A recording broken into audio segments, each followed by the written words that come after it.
dokter perlu waktu sebulan dokter. Itu pun kalau bisa normal.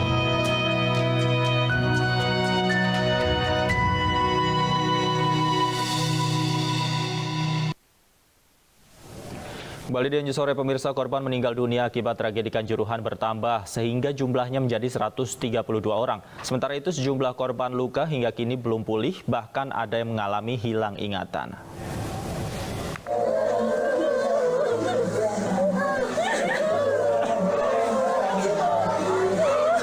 Isak tangis keluarga mengiringi pemakaman Aremanita Helen Priscilla. Korban meninggal ke-132 tragedi Kanjuruhan. Helen merupakan korban kritis dalam tragedi Kanjuruhan yang sempat menjalani perawatan intensif di RSUD Saiful Anwar, Kota Malang. Pihak rumah sakit menyatakan kondisinya terus memburuk karena gagal nafas akut dan peradangan organ dalam.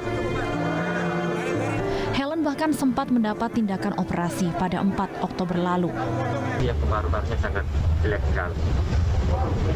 Ya, karena hipoksia, gagal nafas akut, atau kalau dalam kedokteran namanya akut respiratory distress syndrome berat. Sementara itu 11 hari pasca tragedi Kanjuruhan, para korban selamat yang mengalami luka masih belum pulih. Banyak di antara para korban yang kondisi matanya masih merah. Seorang Aremanita berusia 16 tahun bahkan mengalami lupa ingatan. Menurut ibu korban, AND sempat koma selama 3 hari setelah ditemukan pingsan di Tribun Selatan Stadion Kanjuruhan. Koma berapa lama, Bu? 3 hari. 3 hari. Menurut dokter koma? Iya, koma. Terus? Cederanya apa, Bu? Tadi diagnosa dokter? Pendarahan di otak. Berdasarkan data Dinas Kesehatan Pemprov Jawa Timur, 583 orang terluka dalam tragedi di Stadion Kanjuruhan. Sebanyak 33 di antaranya masih menjalani perawatan di rumah sakit. Tim Liputan iNews melaporkan. Lebih dari 10 hari berlalu, korban tragedi Kanjuruhan masih bertambah. Apa penyebab para korban meninggal dunia dan bagaimana dengan yang terluka? Kami akan membahasnya bersama Wali Kota Malang, Bapak Sutiaji, serta Humas Tim Pendampingan Hukum Aremania Menggugat, Indranesia. Selamat sore, Pak Sutiaji dan Mas Indra. Selamat sore. Assalamualaikum warahmatullahi wabarakatuh. Waalaikumsalam warahmatullahi wabarakatuh. Pertama saya ingin ke Pak Wali terlebih dahulu. Pak Wali, kemarin Anda sempat menjenguk korban terakhir akibat tragedi Kanjuruhan, Pak. Hingga saat ini laporan yang masuk mengenai jumlah korban dan penanganan korban ke Anda seperti apa?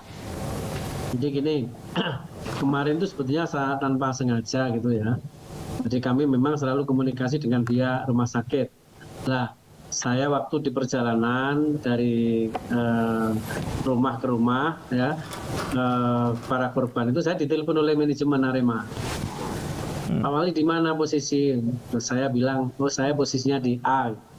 Ini ada korban lagi Pak Wali yang kemarin dirawat. Memang saya juga ikut ikut sambang ke yang kemarin meninggal dunia itu. Ketepatan memang ternyata juga anak dari seorang tokoh besar yang ada di Kabupaten Malang.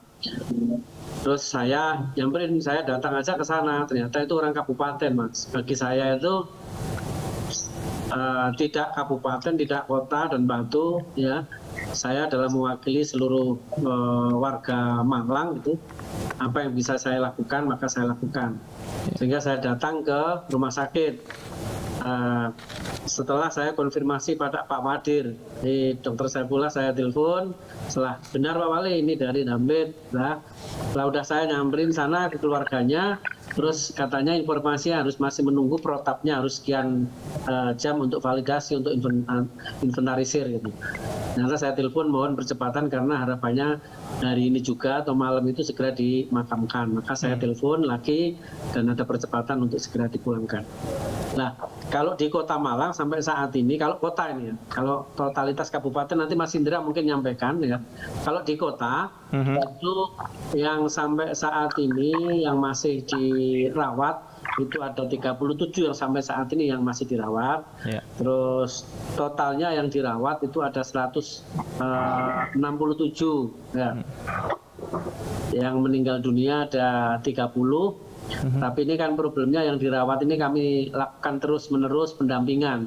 Karena banyak, kemarin begitu saya datang ke korban meninggal dunia, ternyata di sana memberikan kabar, Pak, ini ada temannya kemarin itu dia sekarang traumanya luar biasa. Dia tidak boleh masuk sekolah, tapi masuk sekolah di sana nangis terus ketika melihat menangis dan seterusnya. Maka ini juga kami lakukan kunjungan dalam rangka untuk menginventarisasi dan untuk perkembangan ketika dia sudah dipulangkan bagaimana dan seterusnya.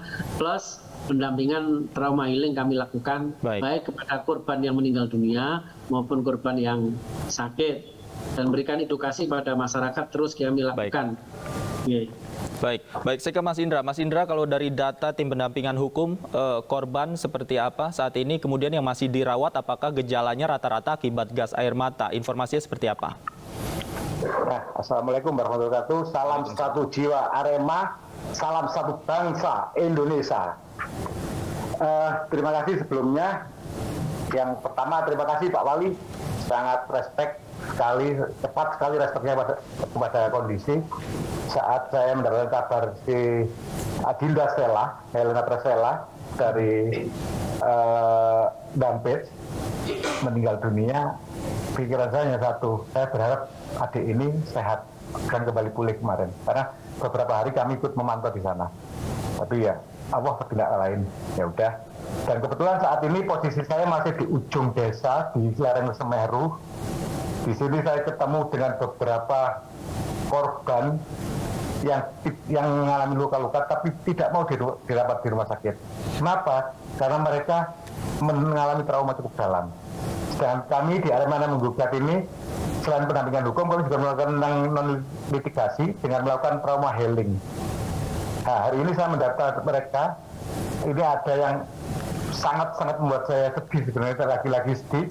Ya memang kondisinya memang tragedi membuat kita sedih semuanya. Di desa ini cukup banyak, beberapa ada sekitar 4, 5, 6 orang yang mengalami matanya cukup merah. Yang satu korban lagi, ini korban selamat, lukanya tidak ada. Tapi dia salah satu orang yang lompat dari tribun 13 keluar. Bayangin, lompat dari tribun 13 keluar. Tingginya itu paling tidak sekitar 20 meteran tribun itu. Lompat keluar, jatuh kepala duluan. Dan saat ini memang tadi ya koordinasi dengan tim untuk melakukan trauma healing. Saat ini saya masih ke beberapa teman. Ini aja masih di rumah salah satu korban saya. Dan mohon maaf saya tidak bisa menampilkan dulu karena bagian dari cara kami untuk menyembunyikan korban ini karena beberapa macam hal yang harus kami jaga.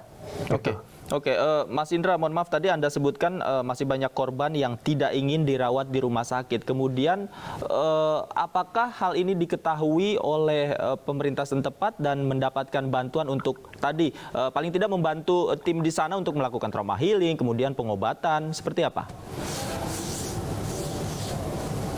Yang jelas data yang diterima pemerintah saat itu adalah orang-orang yang mau masuk ke rumah sakit. Sedangkan yang tidak masuk ke rumah sakit ini juga cukup banyak. Ya ini yang kita sisir agar ini menjadi validitas nantinya untuk secara data. Tapi bukan itu inti kami. Inti kami ini mendampingi mereka. Karena dari mereka kebanyakan takut. Trauma. Jadi segala macam berita yang beredar, proksi-proksi segala macam, itu membuat mereka cukup takut. Untuk ke rumah sakit saja mereka takut. Gitu. Dan ada satu kasus lagi kemarin yang kita dampingi, kemudian kita cross check kebenarannya soal salah satu korban dari desa Langlang yang kemudian yang katanya harus membayar kembali rumah sakit padahal pemerintah provinsi sudah menggratiskan semua. Tapi setelah kita cross check ternyata tidak seperti itu dan kita kembalikan rawat inap di Prima Husada untuk dicek lagi kondisinya itu bagian dari Langlang. Baik, saya ke Pak. Kita melakukan itu. Baik. Saya kembali ke Pak Wali. Pak Wali, ternyata masih ada saja korban yang belum terdata. Nah, bagaimana dengan di Kota Malang sendiri? Apakah memang ada pusat informasi yang bisa diakses oleh korban yang selama ini belum terdata, ataukah memang pemerintah Kota Malang yang melakukan jemput bola untuk mendata semua korban? Terima kasih Mas. Jadi kami Krisis Center kami terus tetap buka 24 jam Mas. Bukan hanya kota saja tapi semuanya bisa datang ke kami. Termasuk di dalamnya kemarin ini memang apa yang disampaikan oleh Mas Indra itu benar. Bahwa tidak mau datang ke rumah sakit, tapi kami harus berkunjung. Jadi begitu saya dapat laporan, karena insya Allah Mas Indra juga tahu kalau saya tuh WA-nya biasa langsung saya capture, saya kasihkan kepada teman-teman di BPBD sama Dinas Kesehatan yang menjadi penanggung jawab di Krisis Center. Nah, banyak Mas. Jadi dia tidak mau datang ke rumah sakit, ya memang karena sana melihat orang itu trauma dia. Trauma, dia melihat kejadian. Ya mohon maaf, saya sendiri aja sampai saat ini kalau bicara gini saya mesti sensi Mas. Kenapa? Karena saya tahu saudara-saudara kita yang berserakan, saya harus melihat jenazah yang ada di beberapa titik ini, ya. Ini rakyat saya, ini adalah warga saya, dan ini adalah manusia. Ini yang mau tidak mau sering saya, kami keras, ya, tindakan kami kepada anak buah kami, atau dalam hal ini UPD. Ayo jemput bola, data cepat. Sampai kemarin ketika ada Pak Presiden aja contoh, ada Pak Presiden datang ke sini, saya manjakan para korban, tolong untuk swab dan seterusnya. Ini kamu yang datang, makan kamu antar. Ini dalam kondisi susah saudara kita ini. Karena ya trauma ini saya tidak bisa menyalahkan, ya. Dan itu manusiawi. Hari ini tadi saya juga masih dengan orang tua korban itu yang beliau ketemu saya udah langsung nangis, ya. Karena mengingat anaknya yang masih usia yang 15 tahun, ada suami mereka mahasiswa, ada mahasiswa baru selesai rencana lamaran ini di bulan ini. Sudah digadang-gadang, jadi calonnya dia juga meninggal dunia. Nah ini kadang-kadang yang membuat dia trauma, maka saya setiap keliling membawa saudara-saudara kita untuk berikan edukasi. Baik, kita harapkan jumlah korban artinya masih terus bertambah. Khususnya jika tadi menurut keterangan dari Mas Indra juga masih banyak yang tidak ingin ke rumah sakit. Kita harapkan bersama semua korban dari tragedi Kanjuruhan bisa tercover dan mendapatkan pelayanan yang terbaik. Terima kasih sekali lagi Pak Sutiaji. Mas Indra juga terima kasih sudah bergabung bersama kami di AINews Sore. Selamat sore. Pada teman-teman, ya, karena ini ada yang kemarin itu dari Mergosono Mas, karena lambatnya sekarang akut Mas. Karena dan ke bawah ini tidak bisa berfungsi. Sekarang gangguan pernapasannya sudah menurun terus. Mohon doanya pada seluruh bangsa Indonesia, mudah-mudahan yang dirawat segera diberikan kesembuhan oleh Allah Subhanahu wa taala. Baik. Amin. Semoga ini juga didengar oleh semua masyarakat Indonesia dan menjadi doa kita semua. Terima kasih Pak Sutiaji, Mas Indra juga terima kasih. Selamat sore. Pemirsa AINews Sore masih akan kembali usai jeda berikut, tetaplah bersama kami.